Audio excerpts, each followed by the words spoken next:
साथियों नमस्कार, मैं आपका साथी doctor Anthony Raju, advocate supreme court. और एक बहुत अहम पॉइंट पे मैं इस वीडियो को आपको दे रहा हूं। मुझे उम्मीद है कि ये वीडियो आपको जरूर पसंद आएगी। और इससे पहले कि मैं इस पॉक्सो केस में, जिसमें आज हम बात कर रहे हैं एज को लेके, उम्र को लेके कि उसको कैसे डिटरमिन किया जाता है या एज का कितना बड़ा रोल है पॉक्सो की धाराएं लगाने में, तो मैं उस पर ये वीडियो दे रहा हूं। बट मैं आपसे एक ही विनती करता हूं हमेशा कि इस चैनल को आप सब्सक्राइब करें, लाइक करें, कमेंट करें और नोटिफिकेशन का जो बटन है उसको दबा कर रखें, जिसको हम बेल बटन कहते हैं, जिससे कि जो भी बहुत ही important video, landmark judgement high court, supreme court की होती है, चाहे वो बेल हो, चाहे वो एंटिसिपेटरी बेल हो, कुछ भी हो, और तो उसके ऊपर हम लोग वीडियो देते हैं। और बट कोई वीडियो आपसे मिस ना हो जाए, इसलिए मैं आपसे रिक्वेस्ट करता हूं कि आप वीडियो को जरूर, इस चैनल को आप एक बार जरूर सब्सक्राइब कर लें। साथियों, तो आज मैं बात कर रहा हूं कि जो पॉक्सो एक्ट है 2012, उसमें एज जो है वो बहुत बड़ा फैक्टर है। अब पॉक्सो के एक्ट में वही लोग कवर करे गए हैं, वही विक्टिम कवर करे गए हैं जिनकी एज 18 साल से कम है, जुवेनाइल है। यहाँ पे जुवेनाइल एक्ट भी यूज होता है एज को डिटर्मिनेशन करने के लिए। और अभी रिसेंटली आपको याद होगा, सुप्रीम कोर्ट ने बहुत इंपॉर्टेंट अपनी जजमेंट दी, जिसमें उन्होंने कहा कि आधार कार्ड जो है, तो उसमें जो डेट ऑफ बर्थ लिखी है वो कोई मापदंड नहीं है एज के लिए, उम्र के लिए वो कोई भी लीगल डॉक्यूमेंट नहीं है। वो आपके एक फोटो आइडेंटिटी है नेशनल बेनिफिट लेने के लिए। तो ये था एक इंपॉर्टेंट जजमेंट सुप्रीम कोर्ट का।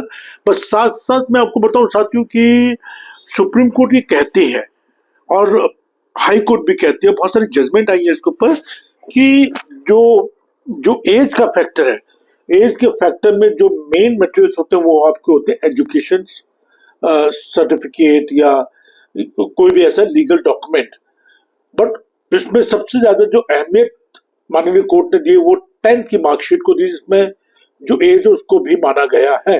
लेकिन अब सवाल उठता है कि जैसे मैं एक केस कर रहा हूं, तो उसमें लड़की ने बोला है, ऑन रिकॉर्ड बोला है, ये केस बड़ा इंपॉर्टेंट है, जिसमें कहा लड़की ने कि मैंने सरकारी बेनिफिट लेने के लिए अपनी एज कम लिखवाई।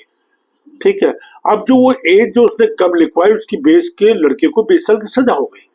अब वो केस आ गया मेरे पास में, तो अब हम उस पर पूरी स्ट्रेटेजी बना के उसकी केस जो जो सजा हुई है उस अपील में हम ऑलरेडी जा चुके हैं, और उसको जो सजा है उसको सस्पेंड कराएंगे और लड़का बाहर भी आएगा। ये मैं बड़ी जिम्मेदारी के साथ कह रहा हूँ। तो अगर हम कहते हैं कि भाई अगर कोई डॉक्यूमेंट नहीं है, तो इसमें एक बॉन्ड ऑसिफिकेशन का एक टेस्ट होता है, जिसमें जो जोड़ होते हैं, जोड़ों को लेके ये टेस्ट किया जाता है, मेडिकल टेस्ट है, जिससे एज का एक लमसम आइडिया लगा लिया जाता है।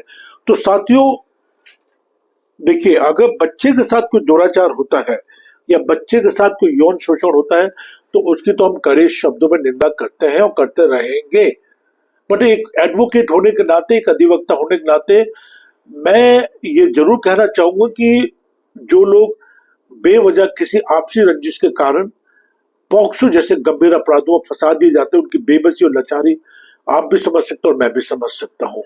साथियों, अब यहाँ पे 2-3 सवाल बड़े इंपॉर्टेंट है कि इस टाइप के जो बेबुनियाद जो मुकदमे थोपे जाते हैं, मरे जाते हैं, इनसे कैसे बचा जाए।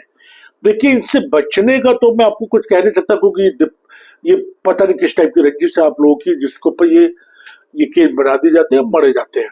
बट जो कोर्ट होती है या जो अदालतें होती हैं, वो चलती सबूतों के बेस पे।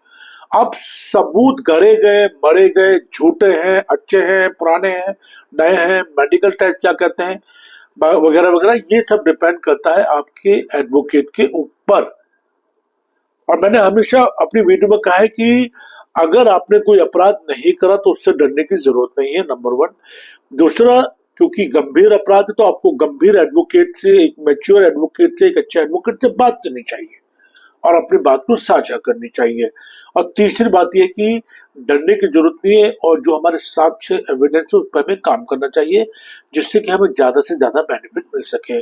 और इसमें 3 पड़ाव बहुत इंपॉर्टेंट होते हैं। क्रॉस बहुत इंपॉर्टेंट चीज है इस पूरे ट्रायल के दरमियान।